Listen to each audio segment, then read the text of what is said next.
Hello everyone, hope all you are fine. So today we'll discuss topic geometric progression. इससे पहले हमने पढ़ा है अर्थमेटिक प्रोग्रेशन. जो जैसे जैसे हमने अर्थमेटिक प्रोग्रेशन में पढ़ा था what is arithmetic progression, then what is its general term, then what is its sum. तो वही हमने वैसे ही इसमें पढ़ना है ज्योमेट्रिक प्रोग्रेशन में.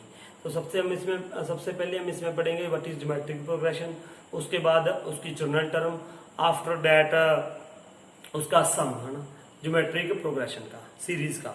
तो सबसे पहले मैं आपको बताऊंगा what is geometric progression. Geometric progression क्या होती है? A sequence is said to be geometric progression if the ratio of any term to its proceeding term is same through out.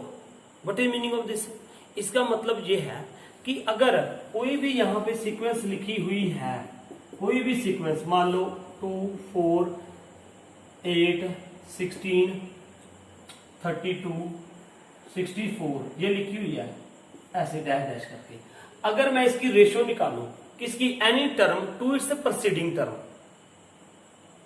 Any term to its proceeding term, this will be always same throughout. Throughout मतलब कहीं से भी उठा लो, ठीक है. तो वो क्या होनी चाहिए? सेम. और जो वो रेशियो आएगी उनको हम क्या बोलते हैं? Common ratio. वो एक कांस्टेंट हो, क्या हो, वो जो रेशियो होएगी वो क्या हो? सेम का मतलब सेम मतलब ये देखो कैसे, ये मान लो मैंने ये टर्म उठाई पहली को, तो टर्म को पहली रहेगी. अब 4/2 इसकी रेशियो क्या आ जाएगी? 2 2 4, 2 1 2, 2:1. उसके बाद ये 8 है, 8 उठा लिया मैंने, 8/4, 4 1 4, 4 2 2/1. ये भी 2/1 आ गई, ये भी 2/1 आ गई. फिर मैंने 16/8 कर दिया, तो ये क्या गया? 2:1. फिर 32/16 टू इट्स प्रोसीडिंग टर्म ना, ये देखो ये उठा ली मैंने, इसकी प्रोसीडिंग टर्म क्या है? 16, तो 32/16, ये भी क्या आ जाएगी? 2/1. तो ये सारी कांस्टेंट है. कांस्टेंट मतलब इसकी रेशियो क्या हो? सेम हो.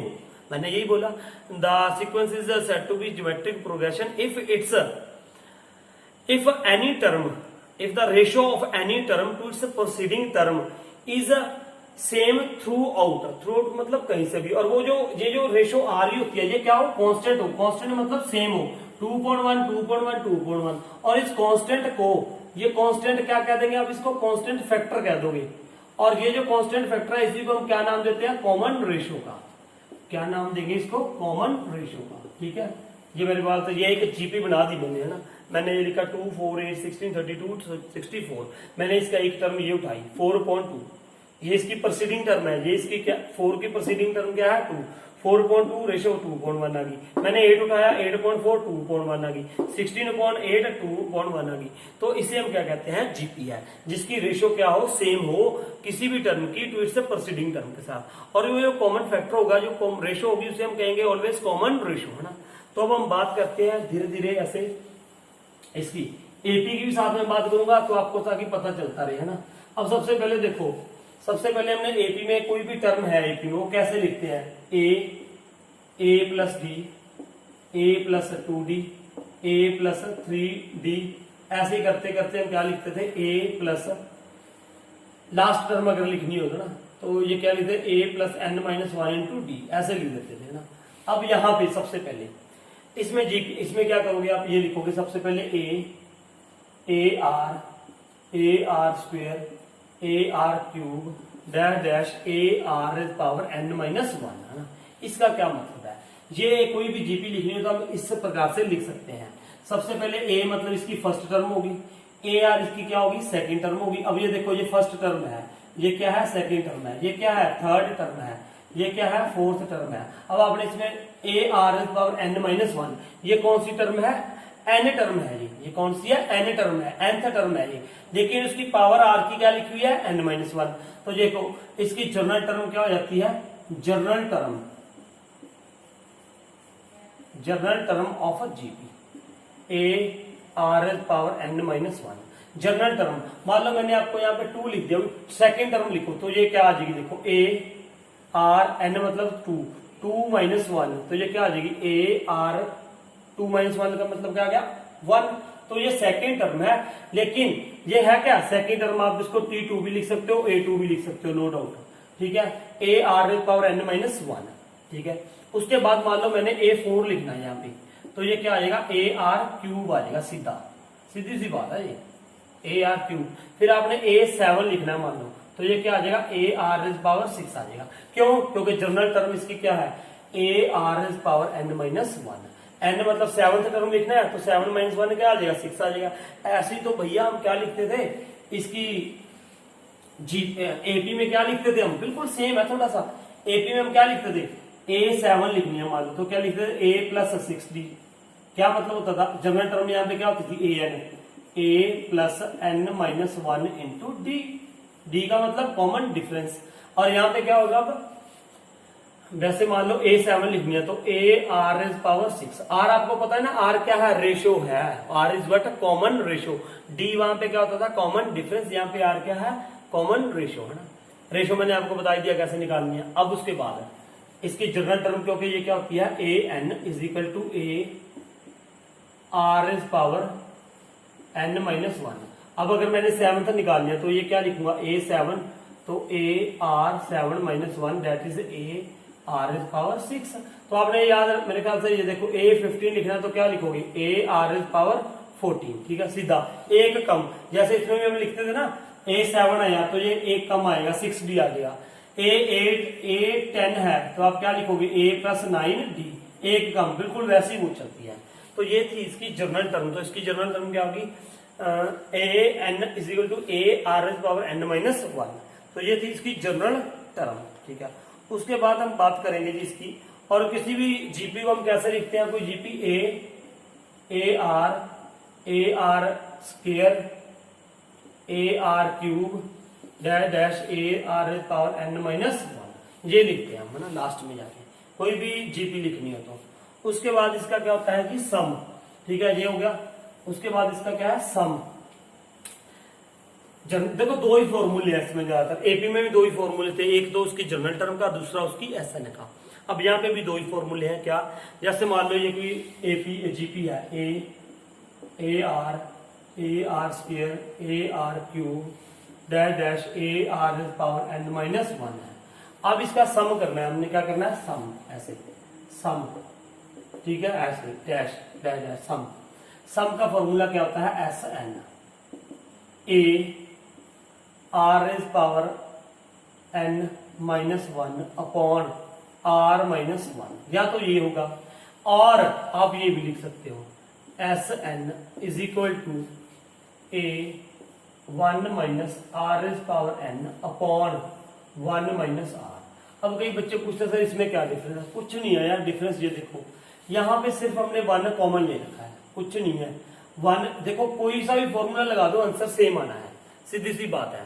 ये देखो इधर से -1 कॉमन ले लूंगा तो ये बन गई यार, माइनस ऊपर से कॉमन ले लिया माइनस A, ये -1 कॉमन ले लिया तो ये क्या हो जाएगा 1 आगे आ जाएगा, मतलब -R रेज पावर क्या आ जाएगा n आ जाएगा अपॉन, फिर नीचे से भी -1 कॉमन ले लो तो ये क्या हो जाएगा 1 - R ये होगा। जो -1 के साथ -1 कैंसिल हो जाएगा तो वही फॉर्मूला बन जाएगा ये वाला, ठीक है। ये फॉर्मूला था SN का। और ये SN का मतलब तब है जब वो सीरीज क्या होगी फाइनाइट। फाइनाइट मतलब भी जिसकी हम टर्म्स को काउंट कर सकते हैं, जो खत्म हो रही होगी कहीं ना कहीं पे, फाइनाइट जिसकी नंबर ऑफ टर्म्स क्या होगी फाइनाइट होगी, काउंटलेस काउंटेबल होगी, है ना। तो उसके बाद या आप ये फॉर्मूला लगा सकते हो या ये लगा सकते हो। मोस्टली हम ये कर लेते हैं, अगर R की वैल्यू ग्रेटर देन 1 है, R की वैल्यू क्या है ग्रेटर देन 1 तो ये लगा लेते हैं। अगर R की वैल्यू क्या है लेस देन 1 है तो ये लगा लेते हैं, ताकि वो माइनस का चक्कर ना पड़े, इसलिए बस, और कुछ नहीं है, ठीक है। उसके बाद भाई SN का फॉर्मूला हो गया इसका, तो यही फॉर्मूले थे ना, ये 1 - R रेज पावर 1 - R और ये। उसके बाद आई इसमें ज्योमेट्री का मीन क्या है, एक बात हमने करनी है इसमें, जैसे उसमें अरिथमेटिक मीन की बात करी थी, अब इसमें ज्योमेट्रिक मीन की बात करनी है। ज्योमेट्रिक मीन क्या होता है सुनो इधर, ज्योमेट्रिक मीन की बात करेंगे। अब मान लो ये हमारे पास दो नंबर थे, एक A एक B मान लो, इसमें इंसर्ट करने हमने टर्म्स करनी है, मान लो G1 G2 G3 dash up to GN terms मैंने इसमें इंसर्ट कर दी। क्या कर दी इंसर्ट कर दी GN टर्म्स, मतलब G1 G2 G3 G4 G5। Geometric mean के बारे में बात कर रहा हूं, ठीक है। ज्योमेट्रिक मीन का मतलब क्या होता है? ज्योमेट्रिक मीन वैसे इसमें क्या होता है देखो, अंडर रूट ए बी ये होता है ज्योमेट्रिक फॉर्मूला। अर्थमेटिक मीन क्या होता है देखो, arithmetic mean is equal to A plus B divided by 2 ये होता था ना। अब यहाँ पे किसकी बात कर रहा हूं मैं? ज्योमेट्रिक मीन की। ज्योमेट्रिक मीन क्या है? ज्योमेट्रिक मीन का जैसे अर्थमेटिक मीन का मतलब ये था ना कि उसमें कुछ टर्म्स, दो नंबर है हमारे पास, उसके बीच में हम कुछ नंबर्स ऐड कर देते हैं और वो क्या बन जाती है? अर्थमेटिक प्रोग्रेशन बन जाती है। अब ऐसे ही इसमें ये है कि दो नंबर थे ए और बी, अब इसमें मैंने कुछ नंबर्स ऐड कर देने हैं, इंसर्ट कर देने हैं, और जो जो बन जाएगी सीक्वेंस तो वो क्या बन जाएगी? जीपी बन जाएगी। बस सीधी सी बात है, वो क्या बन जाएगी? जीपी। अब वहां पे मैंने आपको निकाल के दिखाया था डी, किसमें? इसमें डी क्या आया था? b माइनस ए अपॉन एन प्लस 1। मैंने आपको बताया था कि इसके बिना भी बात चलती है, और अगर आपको ये याद हो जाए तो वेल एंड गुड। अब ऐसे ही बिल्कुल सेम इसमें भी ऐसी है, अगर आपको फॉर्मूला याद हो जाएगा तब भी कोई दिक्कत नहीं है, अच्छी बात है। अगर नहीं याद होगा तो भी कोई दिक्कत नहीं है। अब ज्योमेट्रिक मीन में इसमें क्या करोगे आप? Under root A B formula होता है इसका ना। अब ये देखो कैसे। अब सबसे पहले मैंने मान लो इसमें आर निकालना है, ये लास्ट टर्म है बी। लास्ट टर्म आप कैसे निकालोगे? B is equal to, B का फॉर्मूला होता है ना बी का, इसका क्या होगा? लास्ट टर्म का फॉर्मूला क्या होगा? A R raise power N minus 1 formula होता है। अब यहाँ पे एन है क्या? What is the N here? यहाँ पे एन क्या है? ठीक है, एन है क्या यहाँ पे? एन देखो, एन मतलब नंबर ऑफ टर्म्स। अब इसकी नंबर ऑफ टर्म्स कितनी है देखो, एन तो मैंने ये इंसर्ट कर दिया ना, देखो एन इंसर्ट कर दिया, एक टर्म ये थी एक ये थी, तो यहाँ पे कितनी टर्म्स होगी बेटा टोटल? N plus 2। देखो ना, ऐसी एपी वाला करवाया था मैंने, आप एपी वाली वीडियो भी देखो अर्थमेटिक मीन। तो यहाँ पे ये मैं डेरिवेशन सा बता रहा हूँ थोड़ा सा, जो आपको पता होना चाहिए। ये एन टर्म्स तो ये मैंने इंसर्ट की हैं, एक ये थी एक ये थी, एन टर्म्स ये होगी, ये 1 से शुरू हो रही है एन तक, तो टोटल नंबर ऑफ टर्म्स कितनी होगी? एन प्लस 2 होगी। अब यहाँ पे एन की वैल्यू क्या आएगी? बी लास्ट टर्म है, तो B is equal to A R is power N plus 2 minus 1। तो what will become this? B is equal to A R N plus 2 minus 1 plus 1 ये आ गया। अब यहां से मुझे आर की वैल्यू निकालनी है, तो कैसे निकालेंगे बेटा? देखो B upon A is equal to R is power N plus 1 ये आ गया। अब आपको पता है अगर यहाँ पे आर स्क्वायर हो और यहाँ पे क्या है 16, तो ये क्या होता है? आर इज इक्वल टू 16 की पावर क्या बन जाती है? 1/2, जिसे हम अंडर रूट कहते हैं, स्क्वायर रूट कर देते हैं ऐसे। R is equal to under root 16, तो ये हो जाती है, ये पावर यहाँ पे अगर 2 है तो यहाँ पे क्या आ गई? 1/2, मतलब उधर जाके क्या हो जाएगी? रेसिप्रोकल हो जाती है। तो बिल्कुल वैसी अब मैं यहाँ पे करूंगा, मुझे आर की वैल्यू निकालनी है, तो आर इज इक्वल टू क्या हो जाएगा? देखो R is B over A, तो यहाँ पे इसकी पावर क्या हो जाएगी? 1 upon N plus 1 is equal to R. तो आर मतलब मेरे पास क्या बन गया? R is equal to B over A raise power N plus 1 upon N plus 1 ये बन गया आर। अब उसके बाद ये जो टर्म्स मैंने लिखी है G1 है ना, ये क्या हो जाएगी? देखो G1, जो G1 होगी वो क्या होगी? देखो G1 इज इक्वल टू क्या होगा? ए आर हो जाएगा ना, क्या होगा? ए। पहली टर्म तो ए है ना, दूसरी टर्म ये एक्चुअल में क्या है? दूसरी टर्म है, ये है तो देखो G1 मैंने वैसे लिखा था, एक्चुअल में ये दूसरी टर्म है जीपी की, और दूसरी टर्म को आप क्या लिखोगे? ए आर एन माइनस 1, तो 2 माइनस 1 हो जाएगा ये, तो ये क्या बन गया? A R. तो अब A R, A into R की वैल्यू यहाँ पे ये पुट कर दो आप, बिल्कुल सिंपल। उसके बाद मान लो G2 पुट करना है, G2 एक्चुअल में ये थर्ड टर्म है, this is what? Third term. तो थर्ड टर्म को कैसे लिखते हैं हम? ए R is power square 3 minus 1। अगर यहाँ पे देखो यार 1 आया तो यहाँ पे 1 आएगा, अगर यहाँ पे 2 आ रहा है तो यहाँ पे 2 आएगा, ये आपने ध्यान रखना है, ठीक है? तो ये क्या हो जाएगा? ए आर स्क्वायर, तो what will be there? A R का स्क्वायर मतलब इसका square B over A raise power क्या हो जाएगा?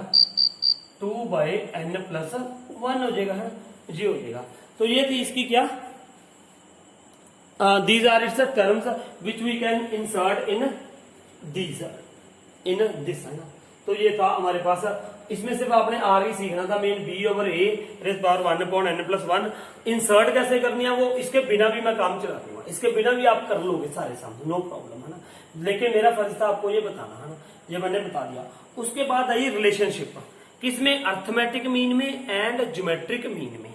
अर्थमेटिक मीन में एंड ज्योमेट्रिक मीन में। तो सुनो ध्यान से जी, relationship between the arithmetic progression and geometric progression. और यहाँ पे ज्योमेट्रिक प्रोग्रेशन क्या होता है, मैंने फॉर्मूला आपको बता ही दिया है, ये बता रहा हूं मैं। सबसे पहले मैंने लिखा ए का मतलब अर्थमेटिक मीन, वो क्या होता है ए प्लस बी डिवाइडेड बाई 2, इसको मैंने मान लिया जी फर्स्ट, ठीक है। उसके बाद ज्योमेट्रिक मीन जी का मतलब क्या होता है अंडर रूट ए बी, ये मैंने अभी आपको बताया, ये क्या मान लिया मैंने सेकेंड। ज्योमेट्रिक मीन बताया ना अभी, ज्योमेट्रिक मीन क्या होता है under root A plus B divided by 2, है ना। अब देखो ये मैंने आपको ये बता दिया था अंडर रूट ए बी कैसे आया, जैसे ये ए प्लस बी अपॉन 2 आया था ना, तो वैसे ही वो अंडर रूट ए बी कैसे आया, ये था ना, ये देखो ज्योमेट्रिक मीन में ये ए था, ये क्या था बी, है ना। अब जो बता दिया मैंने आपको, नहीं मेरे ख्याल से बता दिया होगा, अगर नहीं बताया तो चलो कोई बात नहीं। अब ये याद रखो अंडर रूट ए बी होता है, ज्योमेट्रिक मीन का फॉर्मूला है। जैसे वो बताया था ना, ये बताया होगा यार, ए और बी है, इसके बीच में क्या आ गया ए आ गया, तो ए का मतलब क्या है, ये इसका अर्थमेटिक मीन। तो अर्थमेटिक मीन कैसे आएगा, इन दोनों को क्या कर दो ए प्लस बी डिवाइडेड बाई 2, ये आ जाता है। तो ऐसे ये ज्योमेट्रिक मीन क्या आता है अंडर रूट ए बी, है ना। तो अब देखो, अब इसमें रिलेशन क्या है, सबसे पहले मैंने क्या किया जी, रिलेशन एस्टेब्लिश करूंगा, फर्स्ट माइनस सेकेंड है, तो ये क्या हो जाएगा A minus G, first minus क्या कर दिया second, A plus B divided by 2 minus under root A B, ये हो गया। अब इसको मैं क्या लिखूंगा, A minus G is equal to A plus B minus 2 under root A B divided by 2 क्या आ गया एलसीएम आ गया। अब देखो इसको कैसे लिखोगे आप, है ना, what we can write in place of this. देखो ध्यान से, अब अगर मैं यहां पे ये लिख दूं, क्या लिख दूं बेटा, देखो इधर, अगर मैं इसको ऐसे लिख दूं ए माइनस जी, इसको मैं क्या लिखने वाला हूं, देखो what we can write here, अगर मैं यहां पे क्या लिख दूं इसको under root A minus under root B upon under root 2 का होल स्क्वायर, तो कोई